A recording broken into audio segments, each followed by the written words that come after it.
G'day there guys, Marky here, and welcome back to another episode of r/Am I the Asshole? Now if you love this kind of content, I want you to sit back, relax, chuck a prawn to the barbie, and let's get right into it.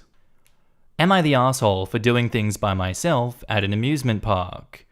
So last weekend, my 32 female husband Sam, 32 male, and a few of his friends and spouses arranged to go to an amusement park.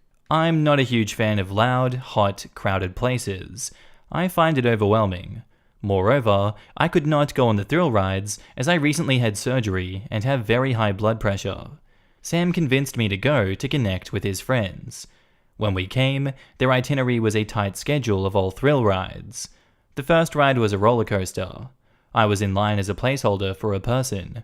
One friend, Jake, collected everyone's phones and put it in his bag. I tried to tell him that I couldn't go on the ride, but it seems I was unclear. I didn't want to make a fuss for this one ride, so I gave him my phone. When the person returned, I got out of line and waited at one of the two exits, as they would meet me there. After waiting for 40 minutes, I realized they must have gone to the other exit and left without me. I checked the other nearby rides, but I couldn't find them. I went to a first aid station, and I called my phone, and then my husband, but he didn't pick up. At first I tried to stay in the area, but it was high traffic, loud, and very hot. I still had my pass and cash with me.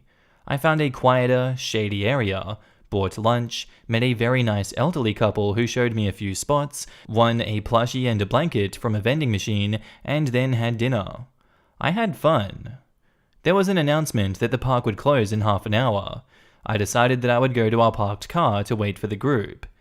30 minutes later, one of Sam's friends, Nancy, found me next to the car and dragged me to the others. They were furious because they had been frantically looking for me for the last half an hour. OP has offered the following explanation for why they think they might be the asshole.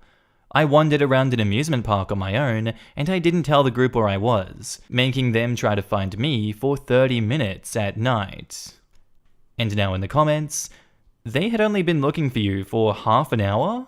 After it was their fault, or at the very least your husband's because he knew that you couldn't go on any roller coasters, that you didn't have your phone, and then left the ride without you.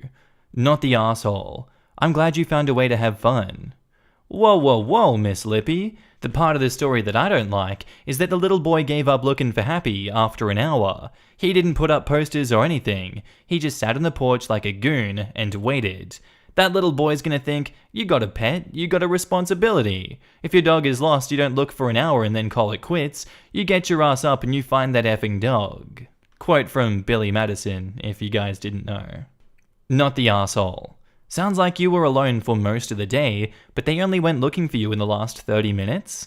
They seem to have no problems leaving you after the ride, and I'm surprised that Sam apparently had no problems with you being fully no contact in an amusement park for the entire day recently after a surgery. I would at least try to check in with my wife, even if she was just fine doing her own thing. And OP replies, we arrived there in the morning. There are long lines for the most anticipated thrill rides. I only had an abdominal hysterectomy, so while I can't lift heavy things or walk a lot, I'm mostly fine. Edit, the surgery was almost 2 weeks ago. You only had an entire organ taken out of your body and can't do, basic stuff like walking or lifting things. I honestly think that you're being way too easy on them and dismissive of your own health here. And that's on top of the very high blood pressure that you said you had, and that's likely to be made worse when you're in a stressful situation. Not the asshole, and I'd say everyone sucks here for all of them, but that would imply you as well, which isn't the case. Your husband decided to drag you along to bond with the others, despite it not being your thing. He just ignored your wants there. Then when it came to actually bonding with the others, they just left you? I mean, it wouldn't be too hard for them to exit, not see you, and then check the other exit, and that is 100% what they should have done, without taking your phone in the first damn place. Then they just left without worrying about you for half an hour before the park closed, and ignored the phone when they should have known that it could have been what you might use to get in contact with them, and not even put out an announcement to try to find you or anything? They were a bunch of selfish jerks, and then trying to turn it around on you. And Sam needs a serious wake-up call, honestly. If no one else cared, he needed to. Even without the had surgery and high blood pressure thing.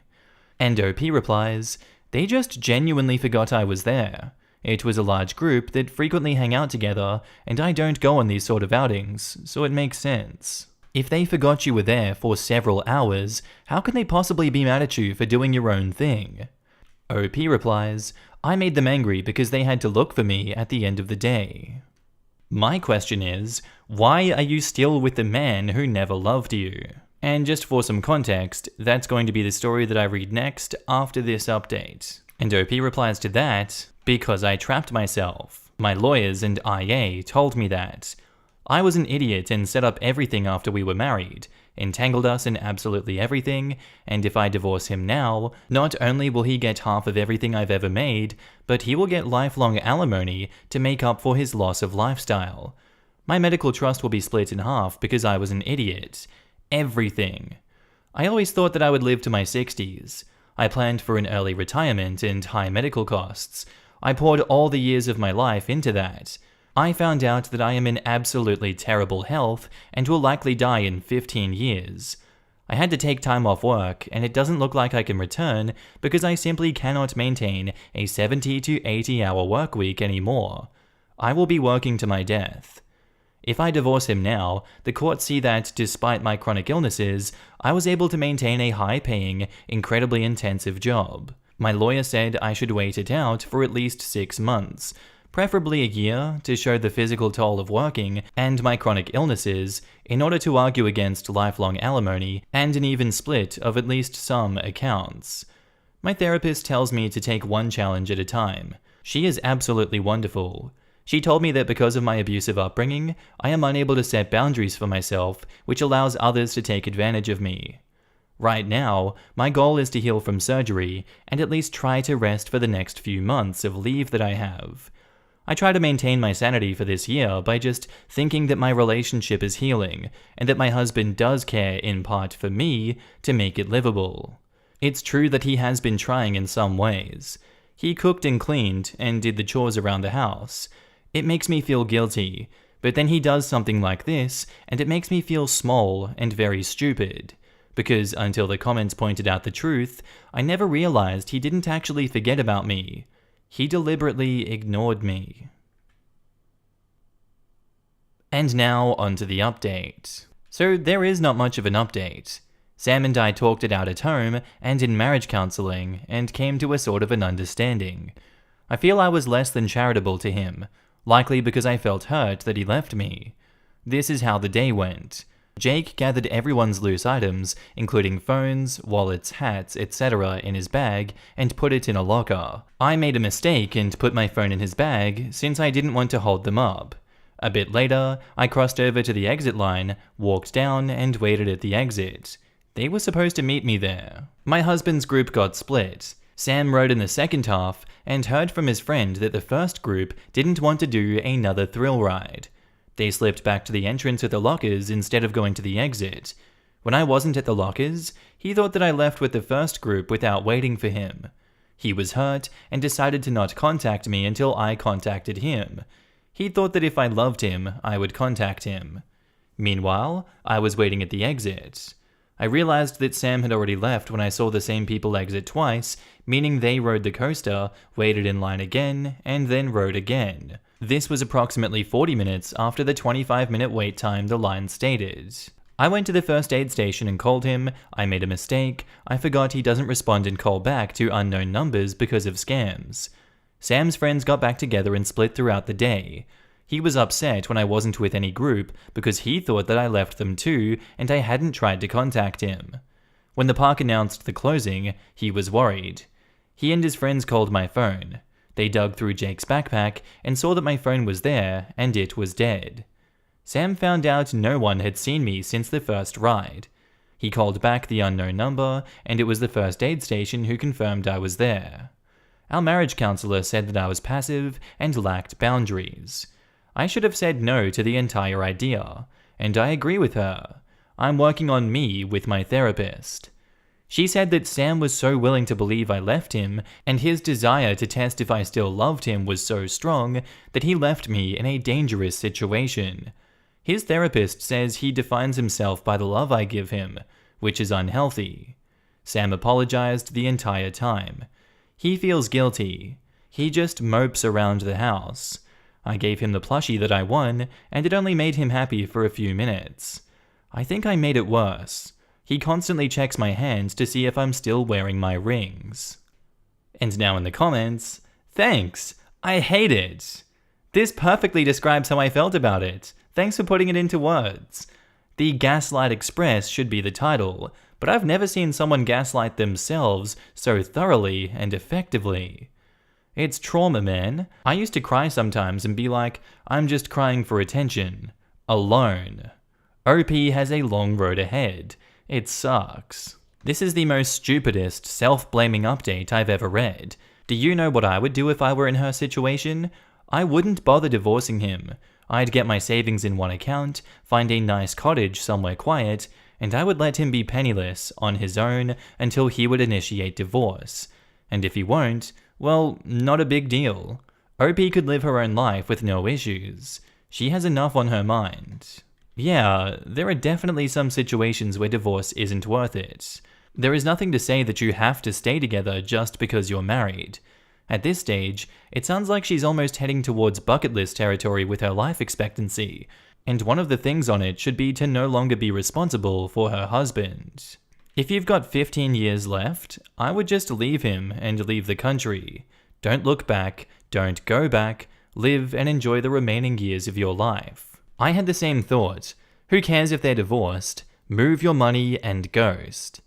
Yup, start squirreling away as much as you can for a few years. Go out for milk and never come back. Yeah, if she just leaves but doesn't divorce, then he would have to, and no alimony. Or he doesn't, and no alimony because she's off elsewhere. Like, girl, if I knew that I had big medical issues coming, I'd move my ass to somewhere with universal healthcare. Making that much money would make her a skilled migrant. Easy peasy. Reddit taught me so many things. For example, signing a prenup with both parties' lawyers present. Postnup too. Yeah, I got absolutely wrecked in the divorce because I had no prenup. Not making that mistake again. As much as I trust my boyfriend, I trusted my ex too. And that did not go well 10 years later. I will pay the $10,000 for the prenup and any other legally protecting documents that I need to. What kind of husband does not make sure his wife is well after he took the ride with his friends after she had a surgery 2 weeks ago? Almost 2 weeks ago. A husband who couldn't care less if she makes it or not. January this year, I had a hysterectomy, and although not as hurtful or restrictive for my mobility like my C-section was 10 years ago, I was nowhere near to attend a tour to the next supermarket, let alone a trip to an amusement park. You know, I know a marriage is not always rainbow and sunshine, not for me, not for my husband. Sometimes I wish him to the moon, but stories like this make me very grateful for my hubby. Not in 1,000 years would he demand I accompany him just so he doesn't feel abandoned while he's so eager to chase his thrills that he can't even be bothered to look over his shoulder to see if I can catch up. This is beyond sad. More like a husband who is hoping she doesn't make it so he can collect. Why settle for alimony when you can take the whole lot for yourself?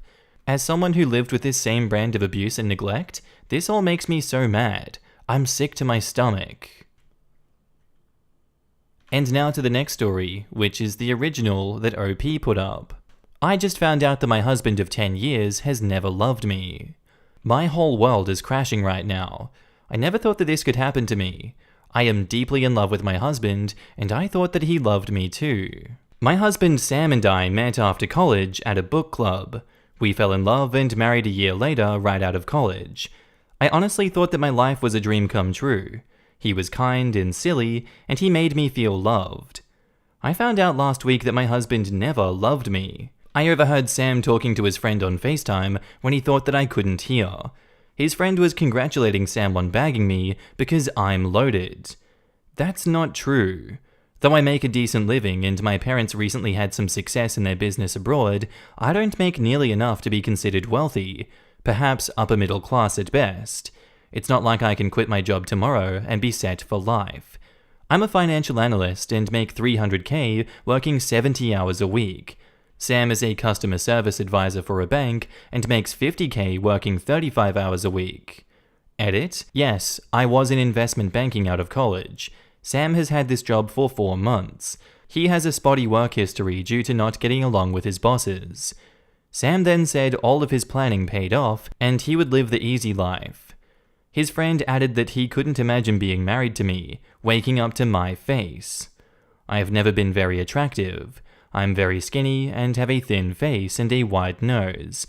But Sam made me feel like the most beautiful woman in the world. Sam just laughed and said, "It's easy when you have the mindset." I pretended I didn't hear and went back upstairs and just lied in bed. I've been sleeping on the couch with the excuse of working late and not disturbing him. Every time, I've woken up in our bed with him cuddling me. I don't feel loved. I feel used. I don't know what to do. And now in the comments, you are wealthy by general standards, just not your own. I'm sorry this happened to you. Lawyer up and open up a new chapter of your life. You deserve better, and I have no doubt you will find it. And OP replies, yes, I am very lucky to be earning what I do. Unfortunately, I only have 10 years, 15 if I'm lucky, to continue working due to my health issues. Slavic saying goes, we do not love people because they are beautiful because we love them. Attractiveness is in the eye of the beholder, and is a matter of having compatibility. Your spouse is a cold and callous person, and has been using you because of who he is, and not because you don't merit love and respect. It is not because you're unattractive, it's because he is not a good person. This is not because of you, but this is about him. While this is traumatizing, you need a good lawyer and divorce his ass. Seek therapy to undo the emotional harm. Unless you're okay to be in a marriage as a form of dishonest prostitution, I personally would not choose that, and you have the power of choice too. And now, onto the update. Last night, I came home late and my husband was waiting for me. He had been blowing up my phone for the entire day, spamming me with accusing but not untrue messages. The conversation did not go well. He accused me of avoiding him, which was true. I just couldn't look at him. I used work as an excuse. He said I was withholding affection from him. He also accused me of being unfaithful to him, which was never true. I have a new coworker who just started approximately 2 weeks ago, and Sam was convinced I was having an affair with them. I told him I didn't even know that coworker. How could I have an affair? I finally told him about what I overheard and how hurt I was. His response was to deny ever having that conversation and deny ever saying anything. He told me that I probably misheard something or hallucinated due to stress. I received several very helpful messages about a post that my husband might have made, though some of the details don't match up. Most of it does, like our salaries, the time we've been married, the couch thing, and I asked him if he wrote the Reddit post. He told me that he doesn't do Reddit, but didn't outright deny making the post, and asked me what I was doing on my phone all day for the past few days, which was reading all of your messages on this throwaway. I told him that, and he looked incredibly upset. I told him that what he did really hurt me, and he still insisted that it never happened. I asked him if he ever loved me, and he said, "Don't be stupid. Of course I do. You're the one cheating on me." I told him I never cheated on him, and it felt like the conversation was going in circles. I brought up the possibility of a postnup, and he scoffed and said that he didn't want a divorce. If I tried to divorce him, he had a right to a lot of alimony. That part is true. Our state has strong alimony rights for spouses with salary differences. He only had his job for a few months, and it's the highest paying one he has had. He said, "Who's going to take care of you when you're sick if you try to divorce me?" I asked him if he had ever lied to me or hid things from me, and eventually he admitted that the way that we met wasn't an accident. He knew who I was and that I would be there, and pretended to stumble into me as an excuse to make conversation. I demanded counseling as a first step, and to my surprise, he agreed. At that point, I was getting a splitting headache, not a migraine, which I also get often. I went to bed, and he gave me a glass of water and medicine, and we just didn't bring it up. I took today off work because I feel burnt out. I don't feel like anything is resolved. Now I doubt myself and everything I heard. If I truly didn't hear that, then I blew up my marriage for nothing. If he did say that and he's capable of lying for 10 years, then why would I stay with him? At least we're getting marriage counseling and therapy for myself. And now in the comments, don't let the alimony scare you from a divorce, if that is what you want. It's a small price to pay for your mental health and dignity. It really is worth it. And if they were married for 10 years with no children, the duration of the alimony probably wouldn't exceed 5 years. I would look into an annulment under fraud if that's possible. There are time periods for that though. A decade-old marriage wouldn't apply. It has nothing to do with how long the marriage lasted in a fraud annulment. It would start the clock at when the fraud was discovered. Some states have no statute on when you can file after finding out, but some do set how long you have. Married for 10 years doesn't mean jack. She didn't know 10 years ago. She found out a few days ago. Quote, eventually he admitted that the way we met wasn't an accident. Looks like he's using the trickle truth tactic. You confronted him about some posts, and he straight up accused you of cheating. That seemed like gaslighting. Then the convo just went in circles. He's trying to take the blame off of himself, saying that you were hallucinating?